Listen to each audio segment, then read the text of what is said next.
ఈరోజు అయితే మనం ఇంకో వియర్డ్ టేస్టీ ఫుడ్తో అయితే వచ్చేసాం. ఎంతమందికి కట్టమిఠా అంటే ఇష్టం చెప్పండి. అండ్ కర్డ్, ఈ రెండు మిక్స్ చేసుకొని తింటే ఎట్లుంటుంది. ఇప్పుడైతే పెరుగు వేసేసుకుందాం. హాఫ్ వేసుకున్నాం. కట్టమిఠా ఎంతమందికి తెలుసు? కట్టమిఠా అంటే ఏం లేదు, మిక్చర్ మాదిరిగా ఉంటుంది అంతే. ఇవన్నీ వేసి ఇంకా కొంచెం వేద్దామా? వేసిన్నాం కదా, అదంతా ఫుల్గా మిక్స్ చేసుకుందాం. కిందది పైకి, పైంది కిందకి, ఇట్లా బాగా నానబెడతాం. ఇదంతా మిక్చర్ అంతా బాగా నానాల. ఇప్పుడు పెరుగు ఎట్లుంటుందో టేస్ట్ చేయండి. బాగుంటుంది, ఎందుకో బాగుంటుంది అనిపిస్తుంది. లేట్ చేయకుండా మనం తిందామా? ఇంకా లేకుంటే అంత పోయే మోసం అవుతుంది. పెద్ద బయట తీసుకుంటాను. జై మంగళమ్మ. ఎలా ఉంది సార్?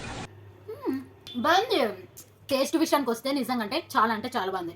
ఎవరైనా మీరు కట్టామిఠా విత్ కర్డ్ ట్రై చేయాలనుకుంటే నిజంగా ట్రై చేయొచ్చు. చాలా అంటే చాలా బాగుంది. నాకైతే మస్తు నచ్చింది.